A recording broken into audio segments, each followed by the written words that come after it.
So today, guys, I'm going to keep talking about body language. Today, what I want to focus on is which parts of the body are the most honest and can be trusted for reliable information. Stick around. So when I ask most people which parts of the body they think is the most honest, or which parts of the body they think they should pay attention to reliably get tells towards deception or honesty or discomfort or whatever the case is, a lot of people want to say the face, right? You want to say the face because when you're talking to someone, you spend all the time looking at them, right? Looking at their face. But what I want to say right off the bat is that don't trust the parts of the body that you've been taught to lie with your entire life. So what I mean by this is when you were a kid, think back to when you were a kid and you were going to your aunt's house that you really didn't like. She was mean, she wasn't fun, whatever. And your parents kind of said, just put on a smile, we'll only be there for an hour. Right? You learn from a very young age to lie very well with your face. You see this a lot in business. You see this a lot in personal lives. People learn very quickly to lie with their faces and put on the happy face, to put on the accepting looks that people are looking for. So really your face is your least trustworthy source. Really your most trusting source of information are the feet. So what I mean by this is look at someone's feet when or look at some people's feet when you're in a group setting. Let's say there's 5 or 4 of you people standing around having a conversation, and one person starts positioning their feet away from the group.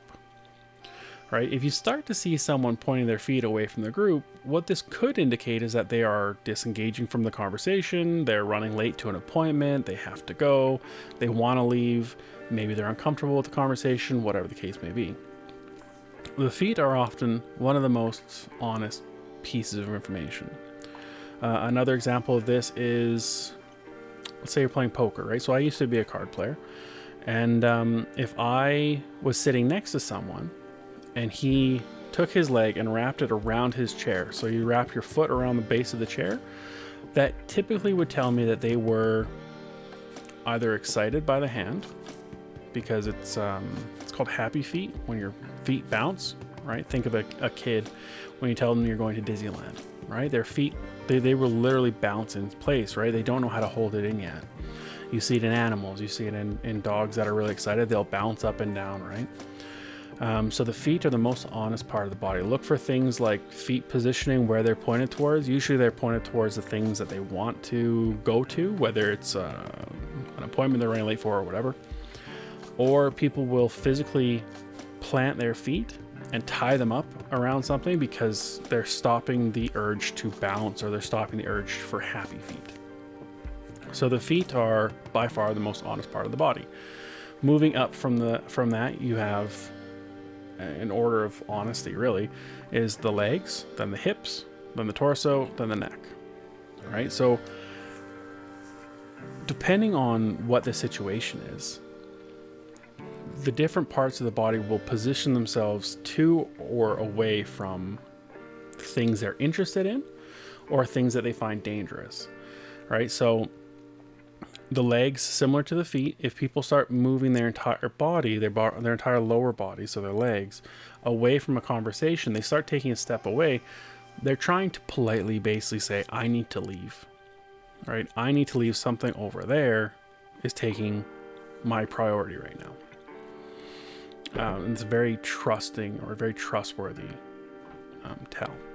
The hips are the same. The hips and the legs will also shift away, right? And they'll go towards something they're more interested in, or they're not more interested in, but they have a pressing need to go to. The torso and the neck, really, those are more indicative of discomfort things. So if you're in front of something that makes you uncomfortable, right? So let's say I'm uncomfortable with this camera in front of me. And this is just some self-assessment that you guys can see through my videos. I'm still fairly uncomfortable in front of a camera. So you can see I always have something protecting my chest, my torso, and my neck, right? I'm holding my hands up, I'm covering, I have a computer in front of me.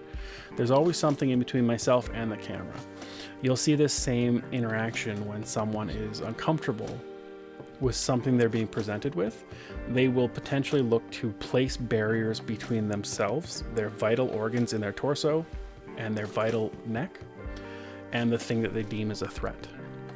They'll either place things between themselves, or they'll actually turn and present a lesser object or a lesser target. It's called blading. So we'll talk about more of these things as I continue to put out these body language videos. But from a business perspective, these are all very important tells. Having the ability to understand when a client is done with a conversation can help save you a tremendous amount of time and a tremendous amount of work. If you're getting all the tells that they are no longer engaged, stop selling, right? Stop selling and actually approach it with them and say, listen, I'm getting the sense that you have somewhere else that you want to be right now.